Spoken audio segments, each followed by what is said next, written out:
هغې نه مونږ او تاسو فایده واخلو. دا خپل بچي الحمدلله زمونږ او ستاسو مخې ته ناست دي چې هر یو ته ګوري نو الله د خپل کتاب ته دومره عزت ورکړی دی. د عمر تاسو مسئول او قاضي دا په تاسو څوک مقرر کړی دی؟ نو هغې ته دا وویلی شو چې په دې باندې منګه ابن ابزا. عمر رضی الله عنه تپوس وکړی شو چې دا ابن ابزا چې دا څوک دی چې تاسو په دا مقرر کړی دی؟ نو هغې ته دا ویل شو چې دا چې دی یو غلام او هغه په دې ځای باندې موږ قاضي مقرر کړی دی. نو عمر رضی الله عنه تپوس وکړو چې نور څوک داسې نه و چې تاسو یو غلام یو مریا دام راوستی دی او د خلکو د پاسم قاضي او مشر مقرر کړی دی؟ نو هغې ته دا ویلی شو چې دا د الله په کتاب باندې ښه پوهېږي. او عمر رضی الله عنه کې دا صفت و چې هر چا به ورته کومه خبره وکړله خو چې کله به یې ورته دا خبره وکړه چې دا خبره د الله په کتاب کې راغلی ده نو په عمر ابن الخطاب کې دا عاجزي وه چې چا به ورته د الله د کتاب نوم واخسته چې دا آیات دی او د الله په کتاب کې راغلی دي نو په ځای باندې به ودرېده او خپله خبره به واپس واخسته تر دې پورې چې د ښځو خبره یې منلې ده چې په ډک مجلس کې راوچته شوله. او اوږده واقعه ده تاسو ته معلومه ده هغه نه ذکر کومه خو چې کله یې ورته د الله د کتاب آیات ویو نو عمر رضی الله عنه چې و په هغه ځای کې بالکل په خپل ځای باندې ودرېد او دا یې تسلیم کړله چې د ښځې خبره صحیح ده او ما خپله خبره بیرته واخیستله. نو چې کله هغې ته دا ویلی شو چې ابن ابزا چې د الله په کتاب باندې ښه پوهېږي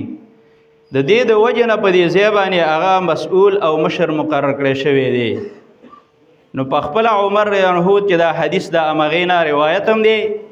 نو بیا دا حدیث په خپله هغې ویل چې د الله پیغمبر فرمایلی دی ان الله یرفع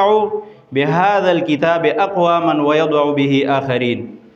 یقینا دا صحیح خبره ده چې الله رب العالمین په دې کتاب باندې ډېر قومونه بره پورته کوي او ډېر قومونه په دې کتاب باندې لاندې او ښکته غورځوي. الله رب العالمین قرآن کریم کې فرمایي یضل به کثیرا ویهدی به کثیرا.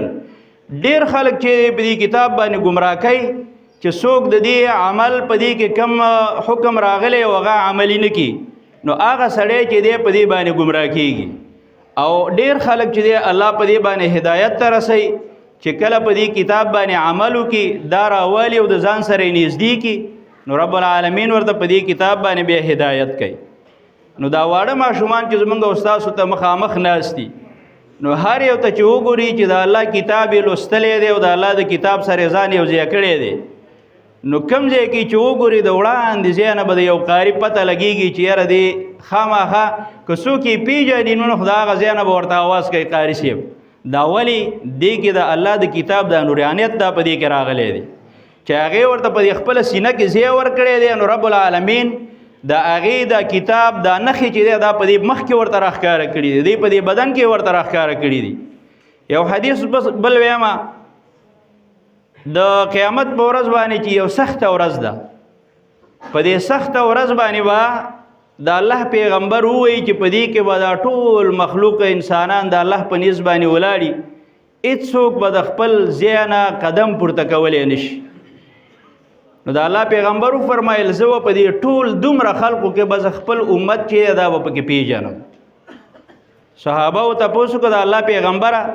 په څه شي باندې ته پیژنې د هغې نښې څه شی دي چې ته پې د خپل امت پیژنې؟ د الله پیغمبر وفرمایل غره محجلین د اودس اوبه چې د بدن د هغې کوم ځای ته رسېدلي دي هغه ځای به د قیامت په ورځ باندې رڼا کوي او پړکېږي او چمکار به کوي. نو دا خبرې چې زمونږ او ستاسو راځي دا به هله مونږ او تاسو کې راځي چې د الله کتاب ته وخت ورکو. که خپل وخت رانه تیر شوی دی دا مو نه یو چې یاره زما نه دا وخت تیر شوی دی ځکه که ستا دا لږ وخت پاتې دی. په صحابه کرامو کې داسې خلکو چې هغوی راله او د الله په پیغمبر باندې ایمان راوړه نو دا یې ورته ویل د الله پیغمبره او جهاد او غزوه دا شروع وه نو ورته ویل د الله پیغمبره که زه لاړ شم او په دې کې وجنګېږم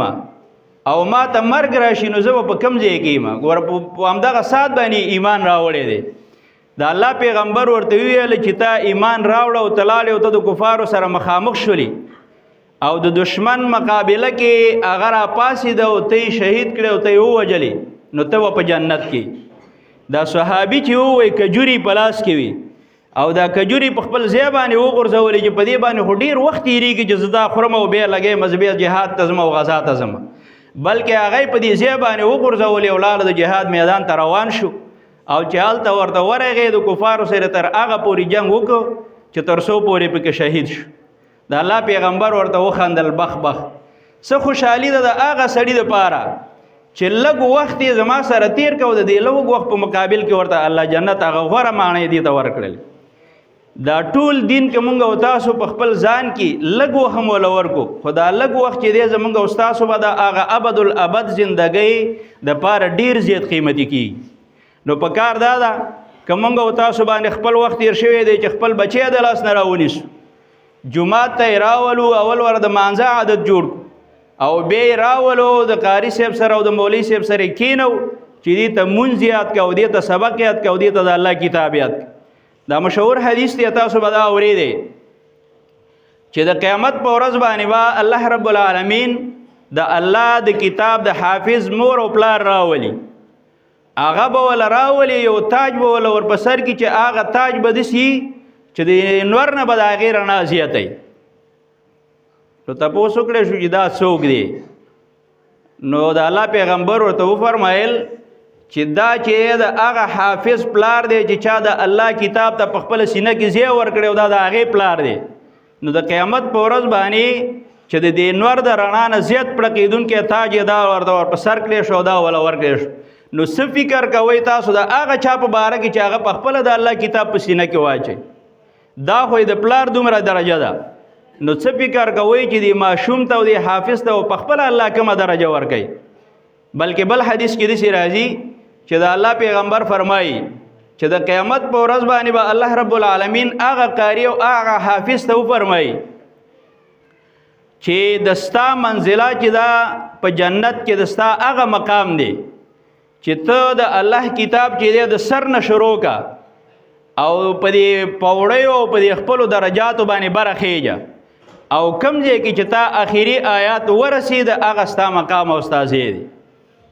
دا چې دی دا خو یو هسې تشې خبرې دي چې مونږ او تاسو په خولې باندې یادو خو بلکې که چېرته مونږ او تاسو کله په عمل کې راوستلي او بیا د دې دنیا نه مونږ او تاسو فنا شولو لاړلو نو بیا چې دی بیا به دغه خبرې چې دا کم وخت هم دلته قیمتي کړی دی نو د دې نتیجه چې دا به ډېره کامیابه ډېره فایزه به راوځي او که چېرته هسې وخت له دیکه ورکوو چې دنیا کې دا قیمتي وخت الله رب العالمین را کړی دی او بس هسې په عباسیاتو کې او په فضولیاتو کې او یو ځای ناسته او بل ځای ناسته او چېرته په پټو کې ناسته په دې کې هم تېره کړله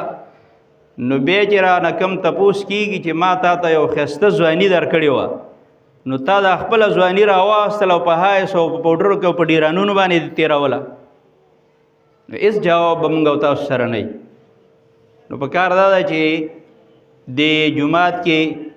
نن ډېره د خوشحالۍ ورځ ده قاري صاحبانو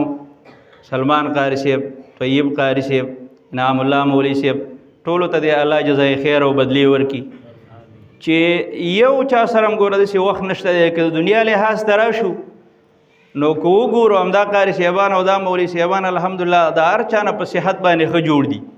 که مزدورۍ له ور وړاندې شي نو کیدای شي چې د ستاسو نه زیاته مزدوري وکړي خو چې هغوی خپل وخت راغستی دی او دا خپل وخت یې د ستاسو د بچو دپاره دومره خراب کړی دی او هر یو استاز دا به ستاسو صرف دومره ویمه چې هر یو استاز چې دی هغه په دې باندې خوشحالیږي چې دا ماشوم چې ما سره دی چې د دې پلار زما خواته راشي ما سره دلته کینی او ما نه پوښتنه وکړي چې یاره دا بچی مې راوستی دی څنګه دی سبق وی که نه وی روان شوی دی که نه دی روان شوی نو استاز په دې خبره باندې بېحده ډېر خوشحالي او که یو پلار داسې چې هغه بس بچی راوسته ویستی پرېښود او غم یې نه کوي نو استاد هم خامخا یو څه ناڅه خبره په زړه کې راځي چې یاره دا دومره وخت ما سره دی کېدای شي ډېر حافظان په دې کې داسې چې نن به دلته فارغېږي خو پلار به یې خبر هم نه چې زما بچي ګینې قرآن ختم کړی دی خو ډېره خوشحالي د هغې دپاره ده ځکه هر څه شوي دي زه بیا هم دومره کار خو یې کړی دی چې دا بچی خو جومات ته راغلی دی او د الله کتاب ته کېنولی دی.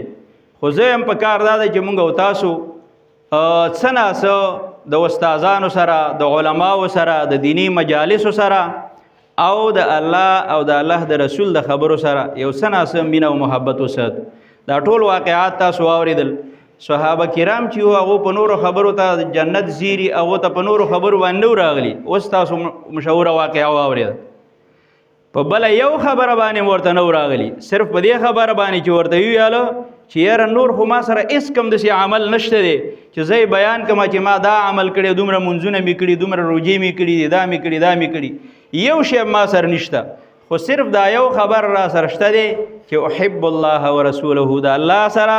او د الله د رسول سره په زړه کې ډېر زیات محبت لرم. د الله پیغمبر ورته وفرمیل همدغه مینه چې دا کومه د الله او د الله د رسول سره لري، همدغه مینه به تا جنت ته ورسوي. بل صحابي وایي د الله پیغمبر شکایت پې وشو، خلک راله تا موږ ته داسې امام را لېږلی دی چې د قرآن د سر نه که الف لام میم م ووایي، خو په دې بل رکعت کې ورسره قل هو الله احد یو ځای کې، که بل صورت د بل ځای نه ووایي چې بیا راتاو شي بیا ورسره قل هو الله احد ورسره یو ځای کې. د الله پیغمبر د امام باندې زموږ دا شکایت دی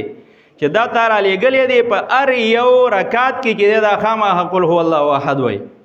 د الله پیغمبر امام راوغوښته ولې داسې کار کوې، ستا مقتدیانو په تا باندې دا شکایت کړی دی. هغې ورته الله پیغمبره دې صورت سره مې بېحده ډېره مینه ده، ځکه دې کې د الله یوازې خالص توحید پروت دی. که مونږ او تاسو هر یو عمل کوو خو په دې خبره باندې م پوه شئ چې خپلې عقیدې م اصلاح کړي نه او دا خپلې عقیدې م په توحید او په سنت باندې برابري کړي نه، نو هباء منصوره هر څومره اعمال چې ویې کوو بیا دا اعمال مونږ او تاسو ته په کار نه راځي او نه راته کومه فایده راکوي. نو چې کله یې ورته دا خبره وکړله د الله پیغمبره په دې وجه د دې صورت سره مینه او محبت لرمه چې هغه ذات چې الله الصمد ذات دی، د دې د وجې نه چې د الله خالص توحید پکې پروت دی، نو په دې وجه باندې ورسره سخت مینه او محبت لرمه. د الله پیغمبر ورته ویل د همدغه صورت د مینه او محبت به د جنت ته ورسوي. شیخ صاحب هم راورسېده،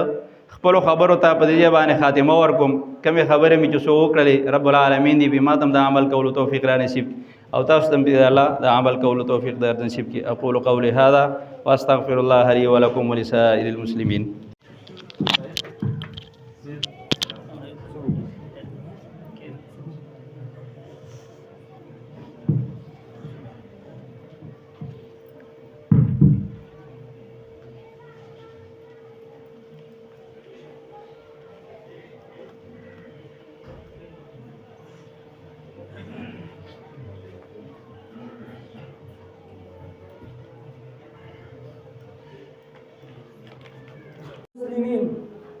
قبل أن نعطي الفرصة لفضيلة الشيخ أدعو القارئ حامد الله ليروح قلوبنا بالنشيد، فليتفضل مجزيا مشكورا.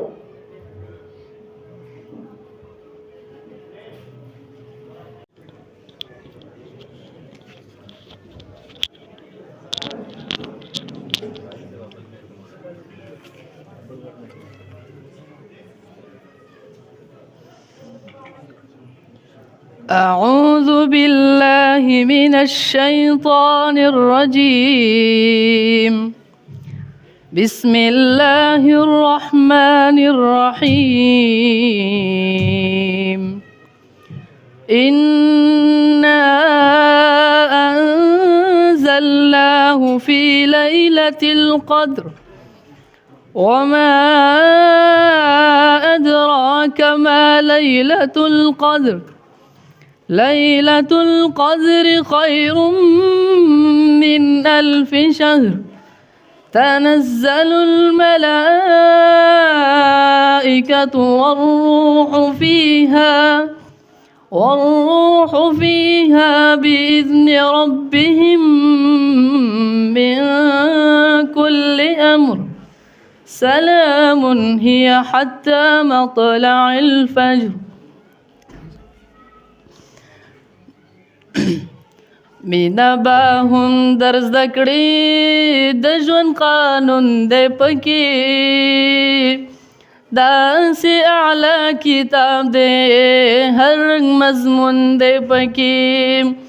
مینا با هم در زده کړي د ژوند قانون دی پکې داسې اعلی کتاب دی هر رنگ مضمون دی پکې داسې اعلی کتاب دی هر رنگ مضمون دی پکې مرهم درمنو زړو ته ټولو خوږمنو زړو ته دغه دارو شفا ده ټولو غمجنو زړو ته مرهم درمنو زړو ته ټولو خوږمنو زړو ته دغه دارو شفا ده ټولو غمجنو زړو ته د هر مریض شفا ده خوند او سکون دی پکې داسې اعلی کتاب دی هر رنگ مضمون دی پکې داسې اعلی کتاب دی هر رنگ مضمون دی پکې مینا با هم در زده کړي د ژوند قانون دی پکې داسې اعلی کتاب دی هر رنگ مضمون دی پکې لار صفا درخایي د ژوند بقا درخایي دا بهترین کتاب دی ژوند او ښکلا درخایي لار صفا درخایي د ژوند ښکلا درخایي دا بهترین کتاب دی د ژوند ښکلا درخایي راشه پې ځان پوه کړه رو رسمون دی پکې داسې اعلی کتاب دی هر رنگ مضمون دی پکې مینا با هم در زده کړي د ژوند قانون دی پکې داسې اعلی کتاب دی هر رنگ مضمون دی پکې انجینری پکې ده هم ډاکټري پکې ده قرآن عدل کتاب صل رحمي پکې ده انجینری پکې ده هم ډاکټري پکې ده قرآن عدل کتاب صل رحمي پکې ده څوک چې عمل پرې کوي دا لوی ازمون دی پکې داسې اعلی کتاب دی هر رنگ مضمون دی پکې مینا با هم در زده کړي د ژوند قانون دی پکې داسې اعلی کتاب دی هر رنگ مضمون دی پکې د هدایت کتاب دی دا د رحمت کتاب دی د اخوت او مینې د محبت کتاب دی د هدایت کتاب دی دا د رحمت کتاب دی د اخوت او مینې د محبت کتاب دی راشه مومن اولسا راز ژوندون دی پکې داسې اعلی کتاب دی هر رنگ مضمون دی پکې د غیرتونو کتاب د انقلاب کتاب دی کړه ترازو د اعمال د حساب کتاب دی د غیرتونو کتاب د انقلاب کتاب دی کړه ترازو د اعمال د حساب کتاب دی نظام فکر وکړه ډېر بدلون دی پکې داسې اعلی کتاب دی هر رنگ مضمون دی پکې مینا با هم در زده کړي د ژوند قانون دی پکې داسې اعلی کتاب دی هر رنگ مضمون دی پکې داسې اعلی کتاب دی هر رنگ مضمون دی پکې السلام الله خيرا على ما روحت قلوبنا. والآن نرحب بمجيء الشيخ أبي صهيب محمد نبي حفظه الله إلى المنصة لينور حفلنا بكلمته العلمية، فليتفضل مجزيا مشكورا.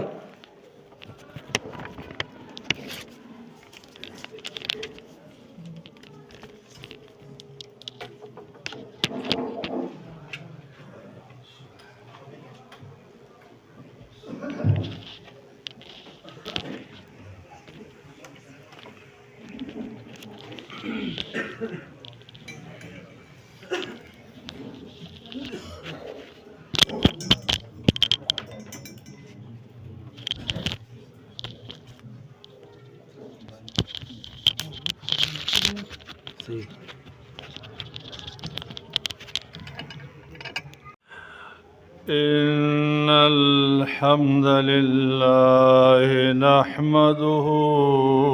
ونستعينه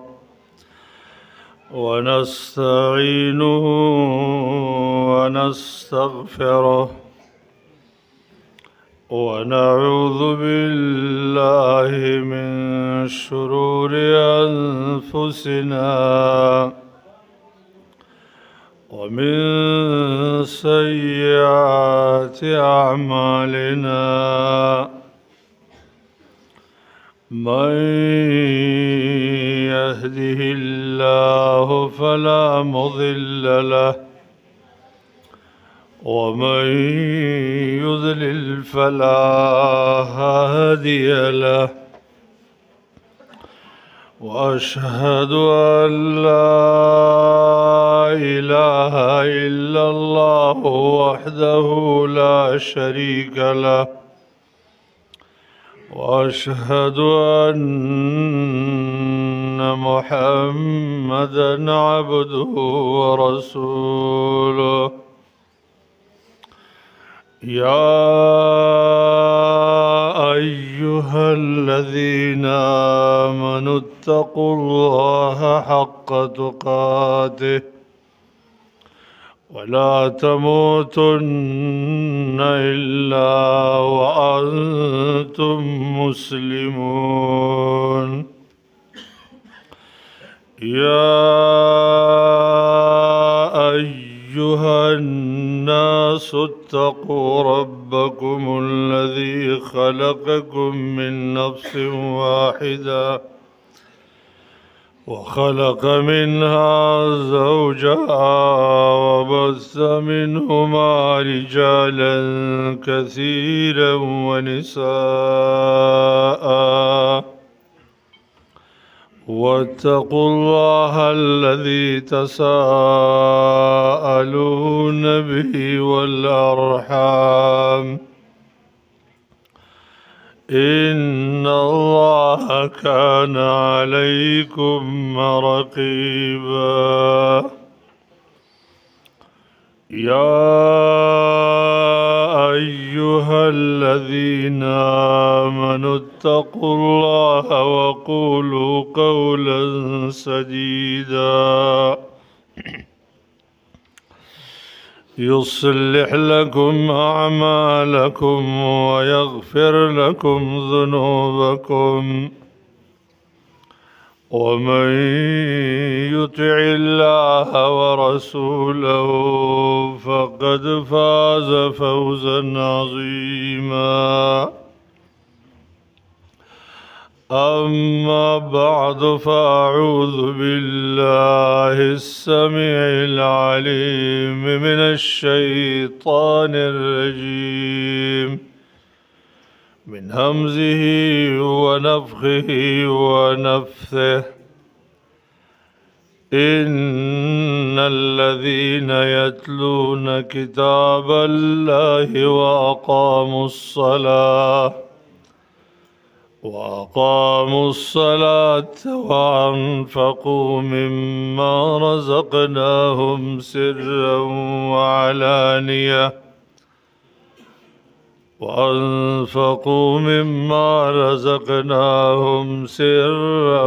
وعلانية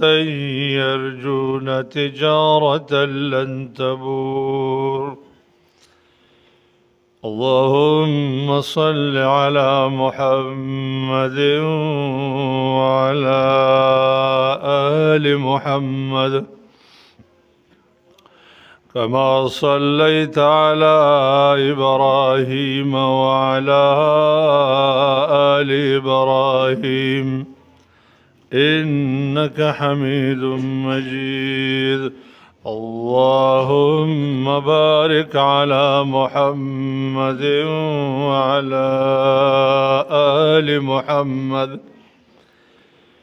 كما باركت على إبراهيم وعلى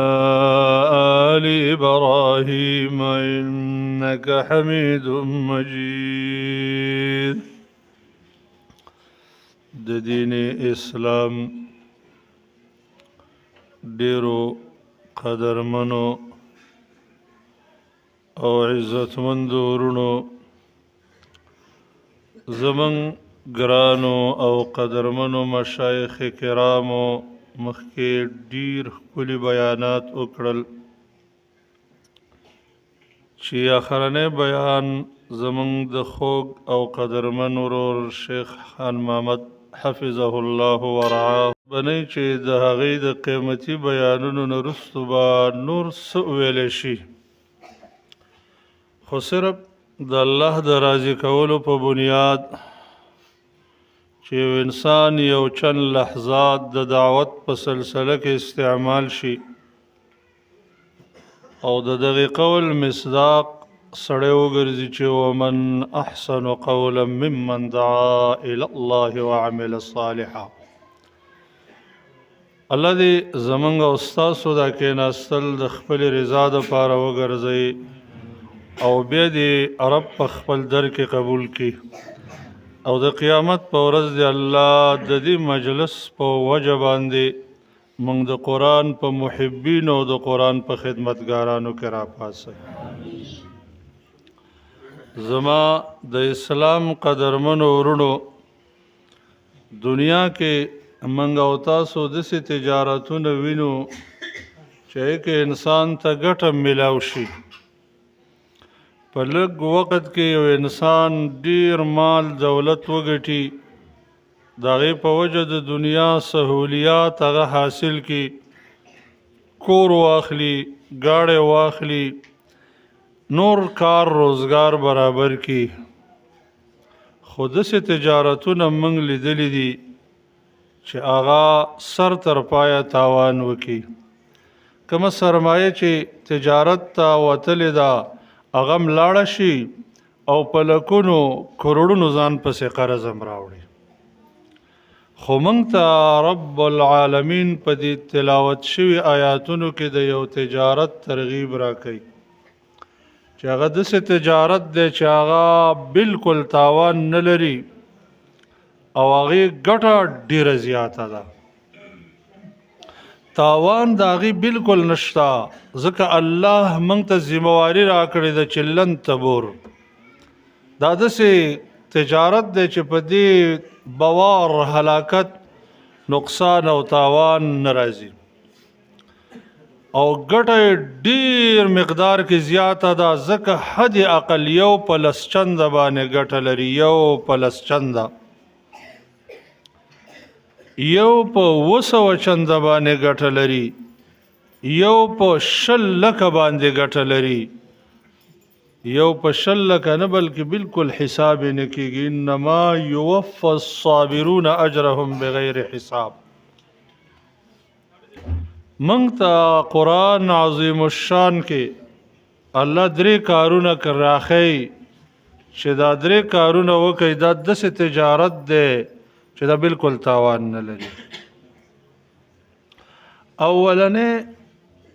تاسو نور موږ ته متوجه شئ، خدمت ملګري پرېږدئ د خدمت وکړي، تاسو موږ ته متوجه شئ.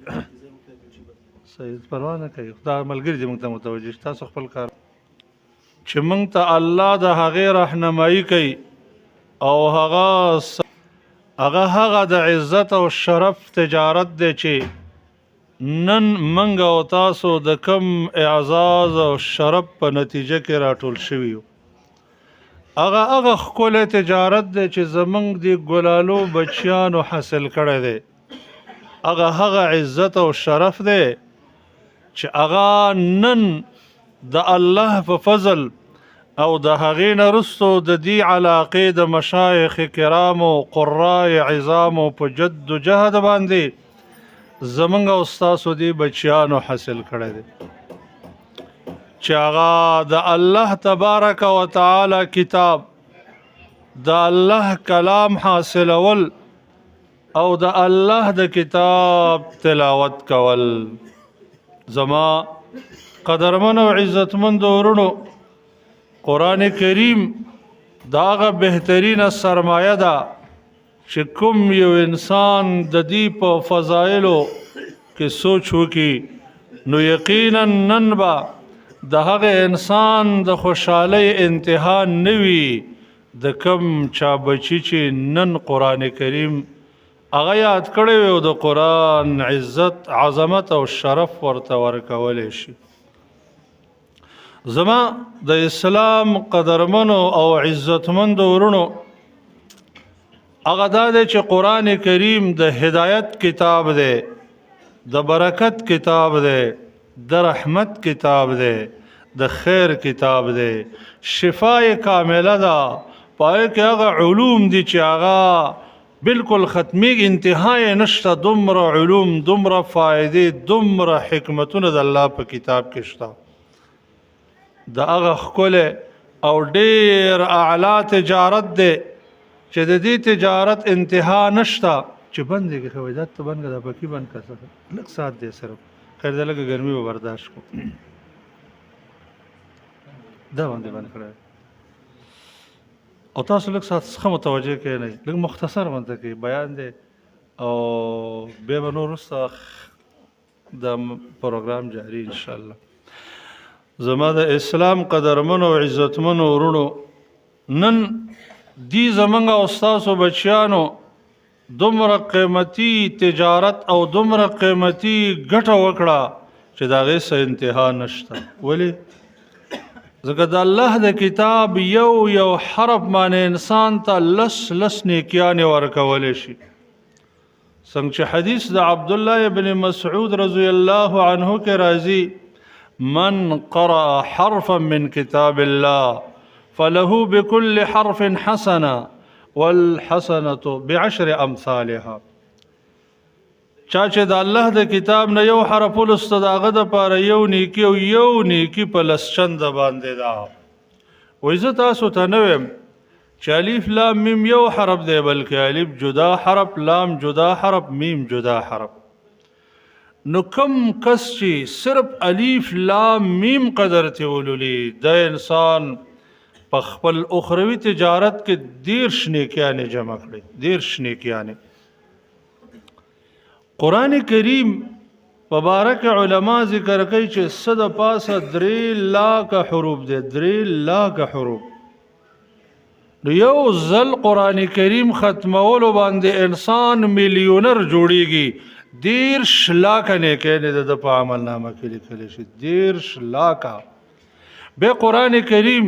چې یو قاری یادی، یو شاګرد یادی، دا یو کرت یو ته نه وایي. کوم درس چې شاګرد استاد په شاګرد باندې یادی، دا په 10 کرت تکراری. نو 10 لاکه بیا په 10 کې ضرب کا چې نن زمونږ بچو څومره ګټه کړې ده. دا ګټه زما قدرمنو ورونو دا یوازې د دې بچیانو نه ده،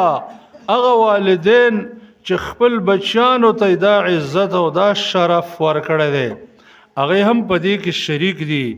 وجه دا ده چې د انسان د بچي اعمالو کې د مور او پلار حصه ده. ځکه ولد الرجل من سعیه، قرآن کې چې الله وایي وان لیس للانسان الا ما سعى، د سعی کې د بچی اعمالم داخل دي. د دې نه علاوه څومره بچیا چې یو بچی ته خپل د دنیا تعلیماتو ته ورکړي او د دنیا کارونو او روزګارونو ته ورکړي، او دا د دنیا ډیر اعلی او ډیرې بهترینې ډګریانې حاصلې کړي، خو د قیامت په ورځ به درنه تښتي، څه فایده درته نه رسوي. الله قرآن کې وایي یوم یفر المرء من اخیه وامه وابیه وصاحبته وبنیه. څومره سرمایه چې ستا د بچي را جمع کړله، او هغه د دنیا کروڑپتی او اربپتی او کربپتی جوړ شو دا هغه سرمایه ته څه فایده نه رسي خو که دا عزت او دا شرف دی ولور که چې هغه قرآن عظیم الشان دی نو دا ستا دپاره فایدهمند دی او دا تربیه هغه سرمایه ده دا ستا هغه سمسور باغ دی چې د دې میوه به د مرګ نه وروسته هم تا ته در رسیږي ځکه نبی کریم صلی الله علیه وسلم فرمایي اذا مات ابن آدم انقطع عنه عمله الا من ثلاث بني آدم چې کله وفات شي د ټول عملونه همدغه ځای کې ودرېږي ختم شي منقطع شي مګر درې عملونه دي چې انسان ته د مرګ نه وروسته هم فایده ورکوي یو د هغې نه او ولد صالح یدعو له صدقه جاریه ده علم دی چې د هغې نه فایده اخلي او دریم هغه عزت او شرف دی ای زما قدرمنو ورونو چې نن الله تاسو ته درکو هغه نیک بچی چې انسان پسې د مرګ نه وروسته دعا کوي الله دا عزت او دا شرف تاسو له درکړي حدیث کې راځي نبی کریم صلی الله علیه وسلم فرمایي یو انسان ته د وفات نه وروسته ډېر اوچت مقام عزت او شرف حاصل شي د انسان تعجب وکړي الله نه پوښتنه وکړي چې الله زه خو وفات شوی یم زما عمل خو ختم دی دا عزت دا شرف دا مقام ماته د کومې وجې نه راکړی شو الله ورته ووایي چې باخذ ولدک القرآن او باخذ ولدکم القرآن دا په دې وجه چې تا یو بچی پرېښی و هغه قرآن زده کړی و هغه د الله کتاب زده کړی و نو په دغې نتیجه کې تا ته دا عزت او شرف ملوش ما دا خبره عرض کوله چې موږ ته رب العالمین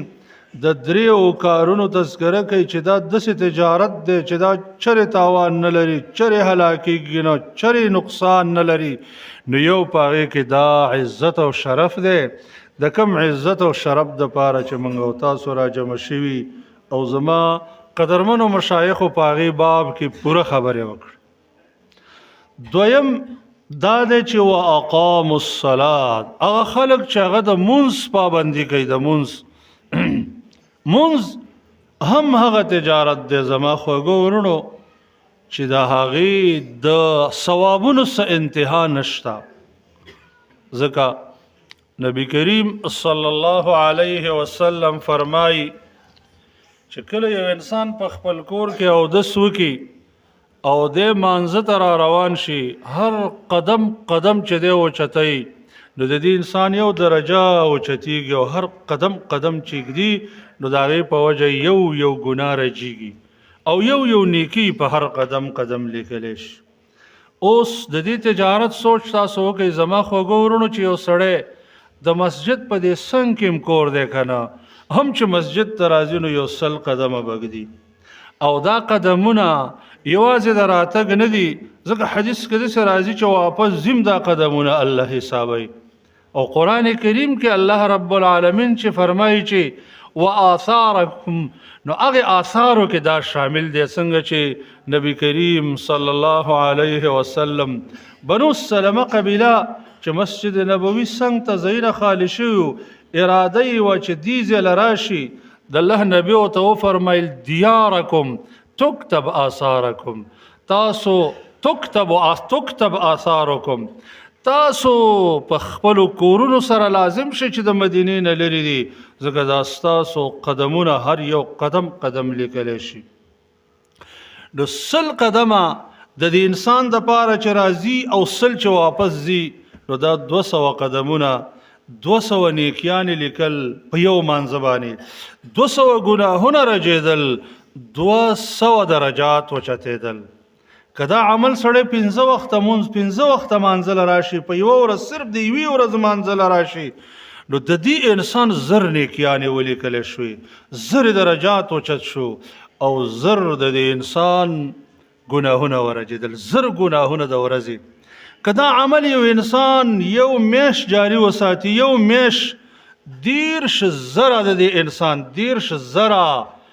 ګناهونه ورجېدل، 10,000 درجات اوچت شو او 10,000 د دې انسان نیکیانې ولیکلی شو. او که کال جاری شي او ټوله زندگی جاری شي نو یرجون تجارتا لن تبور. دا داسې تجارت دی چې دا چرې هلاکېدونکی نه دی، چرې په دې باندې تاوان، تباهي، هلاکت نه راځي.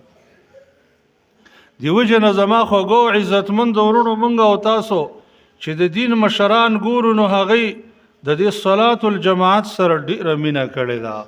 او هېڅ کله د جماعت په مانځه کې سستی نه ده کړې، بلکې په مرض موت کې هم هغوی د مونځ ارمانونه کړي دي، مونځ له راغلي دي او د مونځ سره خپله مینه ښودلې ده. په خپله تاسو وګورئ محمد رسول الله صلی الله علیه وسلم په مرض موت باندې بیمار دی. یوه ورځ د ورځو نه بیماري لږه غونته کې د بدن سپکېږي نو دی علي ابن ابي طالب عباس رضی الله عنهما راغواړي، په دواړو باندې لاسونه اړوي، قدم په ځمکه کې ښودی نشي، خپې ځان پسې راښکاږي. د صحیح البخاري روایت دی. په داسې حالت مانځه کې حاضري ورکوي. یوازې دا نه بلکې آخرنی مرض موت کې نبی صلی الله علیه وسلم چې لږ غونته کې بدن سپک شو نو وی فرمایل ملګرو ته بیبیانو ته چې هل صلی الناس، ای زما ملګرو، ای بیبیای زما بیبیانو، د صحابو مسجد نبوي کې مونځ کړی دی؟ هغې ورته وفرمیل چې لا یا رسول الله هم ینتظرونک، نه دی کړی، ستا انتظار باندې ناست دي. د الله نبي ورته وفرمیل ضعوا لي ماء فی المخذب، تش لګن خانک کې زما دپاره لږې اوبه واچوئ چې زه پې غسل وکم وروځم. د الله نبي صلی الله علیه وسلم غسل وکړه خو ډېره اوږده بیماري کړې وه. تاسو ته پته ده چې داسې بیماري چې سړی وکړي پاسي بېهوشه کېږي او راغورځېږي. د الله نبي چې راپاڅېده هغه بېهوشه پرېوته او د بېهوشۍ په حالت کې ډېر وخت همداسې و چې لږ هوش کې رالی نو بیا یې ویل هل صلی الناس، دې خلکو مونځ کړی دی؟ ویل نه دی کړی، د الله رسول ستا په انتظار یې. ویل بیا ماله اوبه تیارې کوي. 3 کرتې دا عمل وکړو چې نور پوه شه چې زه د وتلو نه یم. نو په دې وخت کې نبی صلی الله علیه وسلم حکم وکړ چې مرو ابا بکر فلیصلی بالناس، ابو بکر ته حکم وکړي چې هغه خلکو ته مونځ وکړي. ته وګوره د دوړو جهانونو سردار ټول ژوند په عبادتونو تیر کړی، لیکن بیا هم څنده نه ماتېږي او آخرنۍ په مرض موت کې د جماعت مانځه ته حاضري ورکوي. یوازې دا نه دغسې ملګري مو ابو الدرداء رضی الله تعالی عنه په باره کې راځي چې دی په مرض موت باندې بیمار دی، قدم په ځمکه لګولی نشي. خپلو بچیانو ته وویله بچیانو ما مسجد ته وباسئ. بچیان ورته وویله چې پلار ته لږ ځان ته سوچ او فکر وکړه، دا وخت ستا د وتلو نه دی، بدن کمزوری دی، ته په کم حالت کې. دی ورته وایي بچو زما زاري بچیان مه جوړېږئ، د پلار حکم ومنئ ما مسجد ته وباسئ. دی په ځمکه قدم کې ښودلی نه شو، بچو یې د پلار کټ په اوږو باندې کېښودو. مسجد ته چې رالی یوازې خپله مونځ نه کوي بلکې خلکو ته فرمایي د ماسختن مونځ دی یا ایها الناس علیکم بهذه الصلاة، ای خلکو د دې مانځه پابندي کوئ د ماسختن مونځ. فإني سمعت رسول الله صلی الله علیه وسلم لو يعلم الناس ما في العتمة والصبح لآتوها ولو حبوا، لآتوهما ولو حبوا. ما د الله د نبي نه اورېدلي و چې که دې خلکو ته پته وی چې د ماسختن مونځ او د سهار مانځه کې څومره اجر دی نو خامخا به دې ته راغلی وی، ولو که د ماشومانو په شانه زنګنونو باندې به راتولېدلی وی، لیکن دا مونځ به یې قضا کړی نه وی. د الله نبي وایي که خلکو ته پته وی چې دې کې څومره اجر دی، مونږ ته اجر هم بیته د الله نبي بیان کړی دی. فرمایي من صلى العشاء في جماعه فكأنما قام نصف الليل. کم یو انسان چې د ماسختن مونځ په جماعت سره ادا کړي دې دومره کمال حاصل کړه لکه نیمه شپه چې تهجد کړي. تاسو وګورئ ماسختن مانځله چې سړی راځي او بېرته ځي په دې باندې نیمه ګنټه نه لګېږي او نیمه شپه 12 ګنټې نیمه شپه 6 غنټې دي د الله بندګۍ کې تېرې کړې 6 غنټې د څومره کمال او عزت بیا د دې نه ډېر زیات ومن صلى الصبح في جماعه فكأنما قام الليل كله چې د سهار منځ ورسره په جماعت کې وکړي لکه ټوله شپه چې د الله په بندګۍ کې ولاړې زمونږ رحیم کریم رب موږ ته څومره ښکلي چانسونه او فرصتونه راکړي دي همدغه رنګې ابو عبد الرحمن السلمي رحمه الله هغه هم داسې و چې هغه په مرض موت باندې بیمار دی چې کله د مرض موت باندې بیمار دی نو هغه د مازدیګر مانځه دپاره بچیانو ته وویله چې بچیانو د مازدیګر مانځه ته مې لږ وباسئ هغه ورته وویله چې د مازدیګر مانځه ته ته د وتو قابل نه ده څنګه حال کې ته هغه ورته بیا وفرمیل چې ما مانځه ته وباسئ او د زما داسې نازاري بچیان مه جوړېږئ چې د مازدیګر مانځه ته وویسته مازدیګر مونځ چې کله ادا شو هغې ورته وویله چې پلاره کور ته به لږ لاړ شو ځکه هغه وخت کې به مسجد کې شګې ګټکۍ او دا پرتې وې پرشونه نه و لږ به آرام وکړي بیا به ماښام مانځه ته راوځي هغه ورته وفرمیل ما د الله د نبي صلی الله علیه وسلم مبارک ارشاد اورېدلی دی چې څوک د مانځه په انتظار ولاړ وي د ده دومره ثواب کېږي لکه دی چې مانځه کې وي ما پرېږدئ د ماښام مونځ به وکړم بیا به لاړ شم د ماښام مونځ چې راته د هغه روح د هغه د بدن نه وتلی سبحان الله څنګه به د ده د رب سره ملاقات شوی وي چې ادا فریضه وینتظر فریضه اخرى چې یو فریضه د الله دا کړې ده او د بلې فریضې انتظار کوي زما خوږو وروڼو منګه ته د الله د رسول صلی الله د الله او د الله د رسول د طرف نه حکم دی چې د دې صحابو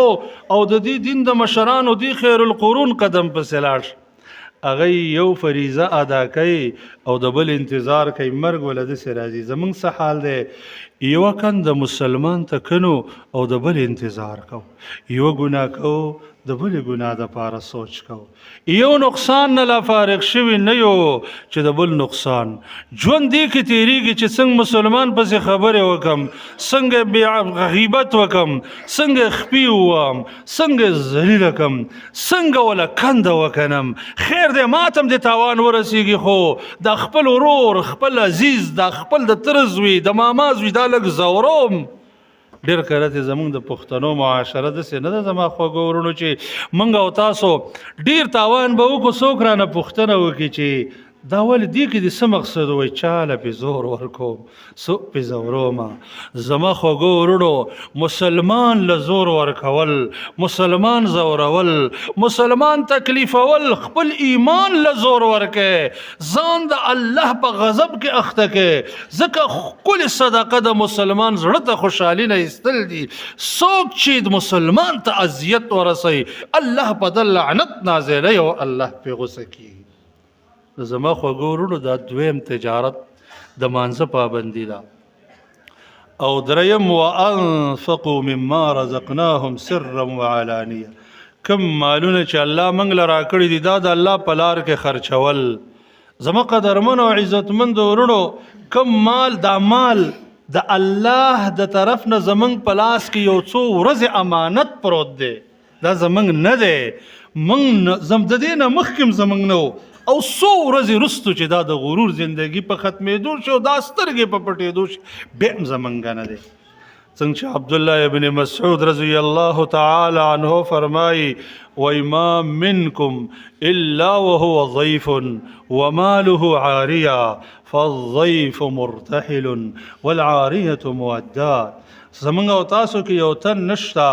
مګر هغه دنیا کې یو څو ورځې میلمه دی میلمه چې څومره ډېر وخت یو ځای کې تېر کړي یوه ورځ به کوچ کوي یوه ورځ به سفر کوي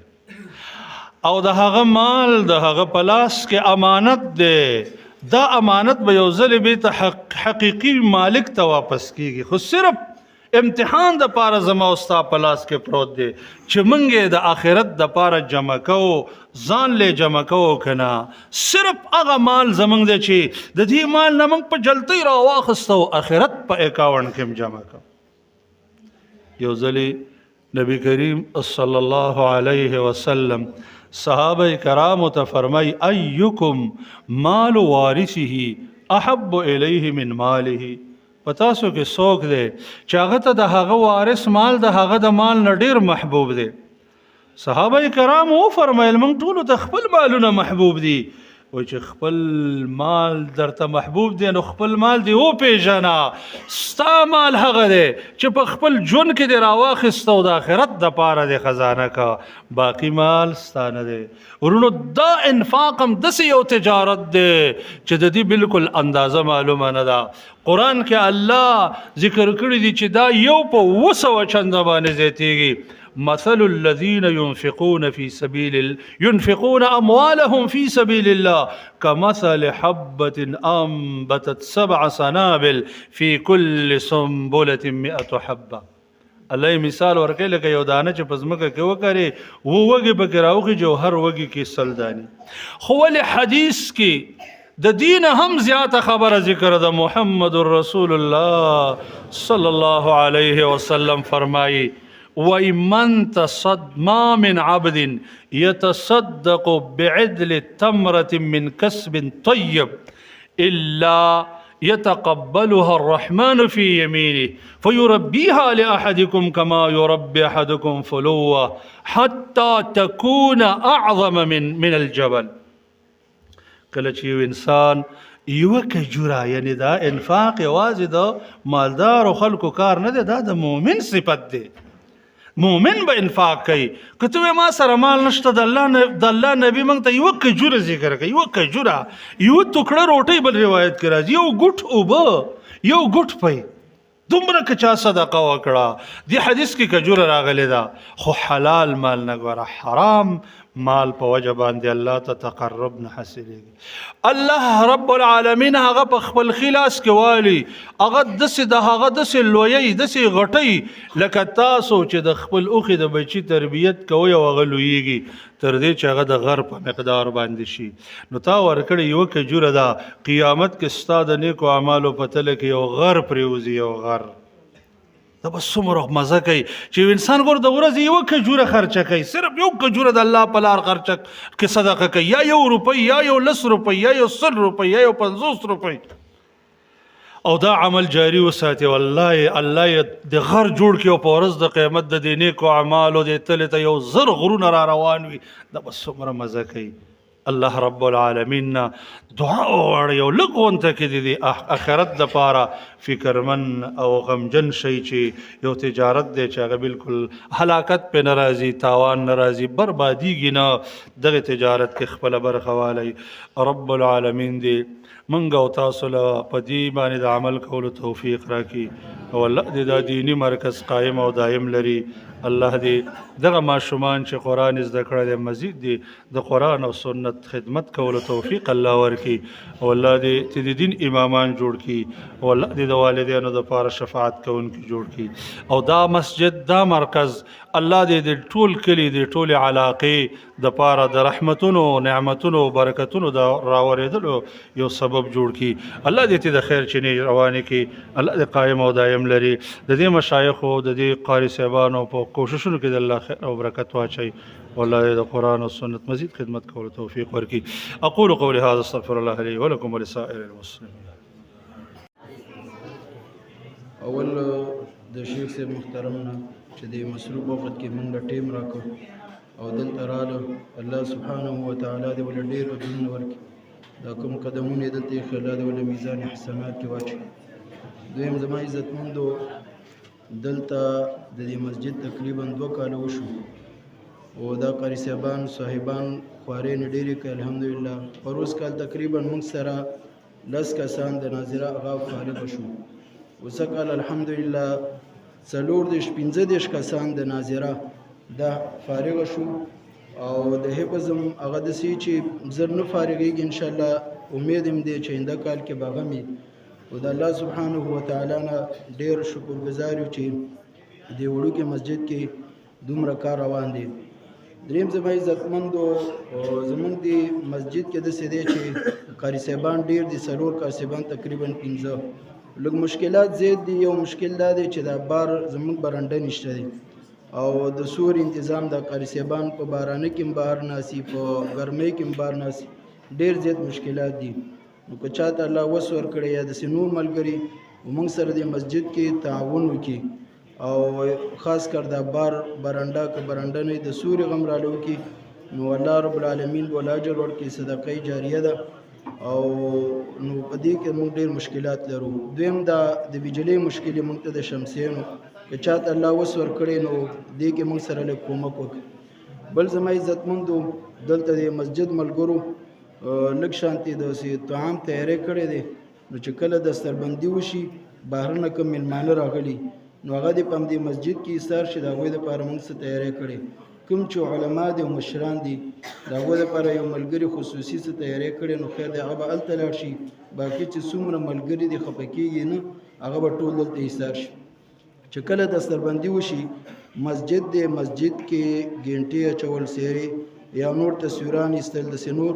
د مسجد به احترامي م راځي که بار هر څه کوئ خو دننه مسجد کې دا مه کوئ نو اوس به دستربندي کېږي او قاري صاحب راشه د نومونه به اخلي او دویم چې کوم میلمانه موږ راغواړو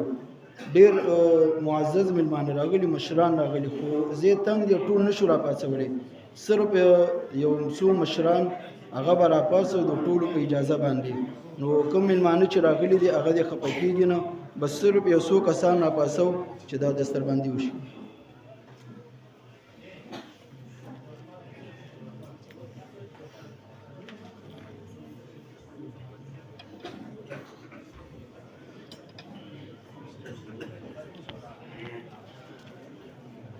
وفي نهاية المطاف نصل وإياكم إلى التكريم العام فليتفضل غاعي حفلنا الشيخ أبو محمد إنعام الله حفظه الله والشيخ أبو صهيب محمد نبي حفظه الله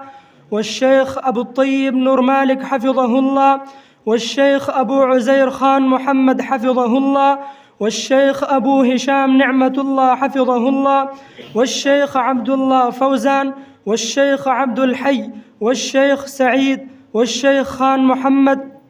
لتوزيع الجوائز والشهادات على طلاب المدرسة الذين قرأوا القرآن كاملا بالناظرة فليتفضلوا مشكورين.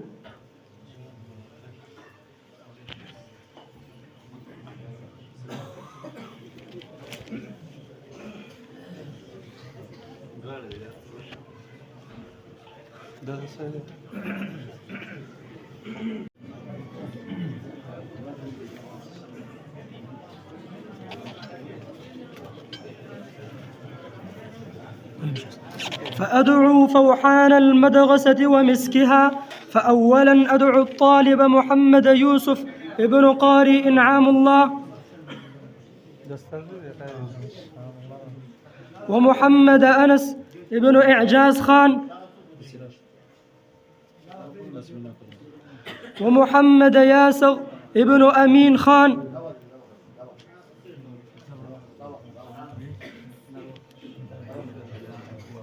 زيد ابن فضل الرحمن صديق الله ابن قلزمين خان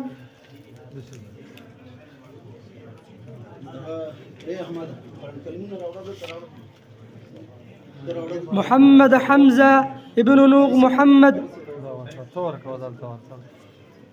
عادل ابن ذبيح الله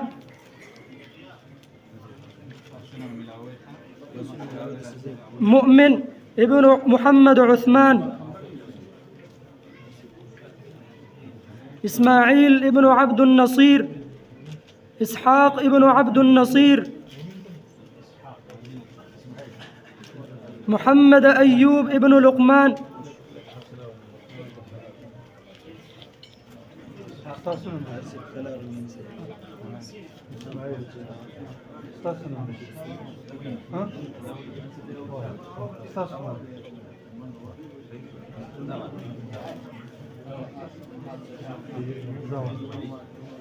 لحاظ ابن سيف الرحمن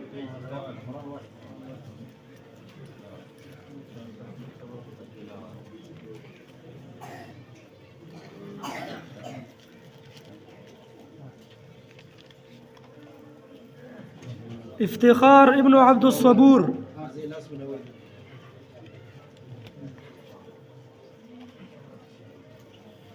أبو بكر ابن عبد الحي،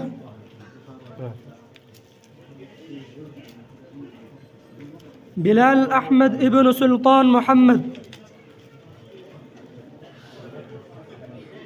سلمان ابن عبد الودود،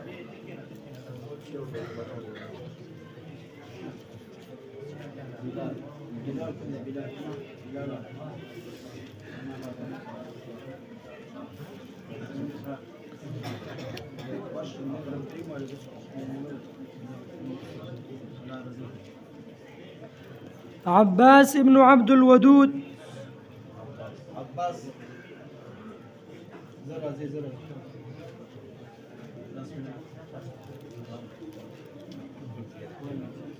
طلحة ابن عبد القيوم،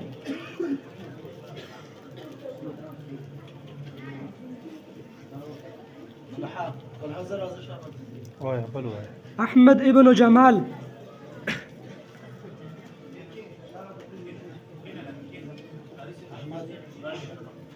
محمد حارث ابن ظاهر شاه،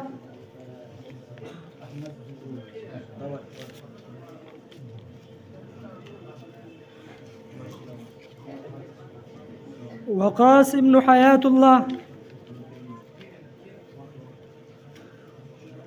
حمزة ابن ناصر،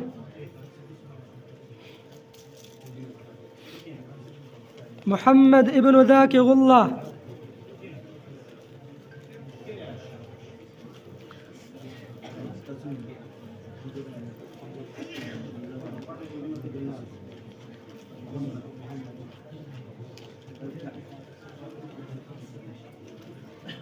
أبو بكر ابن سعيد الله،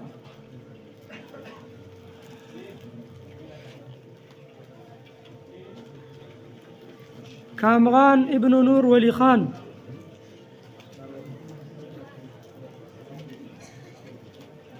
سليمان ابن نور ولي خان،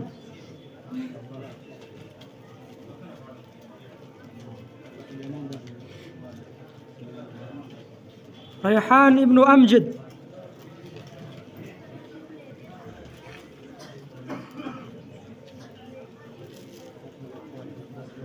عباس ابن غحيم الله،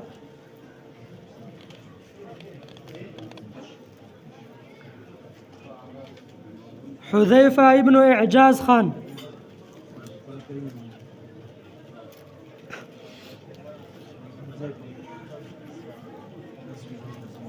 سجاد ابن حكم دين،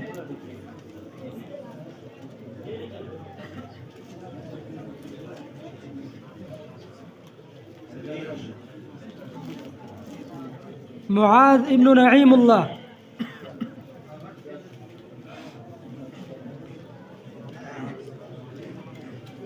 نثار ابن خان محمد،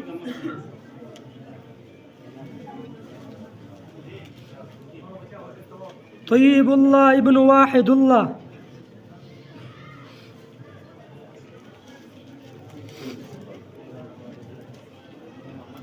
ميكائيل ابن حكيم سيد،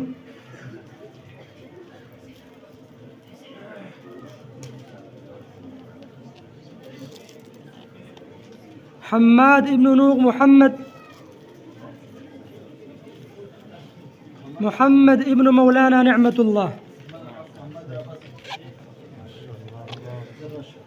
وفي ختام هذا اللقاء يطيب لنا أن نتقدم بالشكر الجزيل لمدير هذا الحفل المبارك أبو محمد إنعام الله حفظه الله لما بذل من جهد وعلى إتمام هذا الحفل، فنسأل الله تعالى أن يبارك لهم في أموالهم وأوقاتهم وأهليهم إنه جواد كريم. كما لا ننسى أن نشكر كل من بذل وأعان في نجاح هذا الحفل من الإخوة الإداريين، وكذلك كل من أعان بماله في قيام هذا الحفل ونجاحه وتمامه، فالله تعالى نسأل أن يرزقهم الذرية الصالحة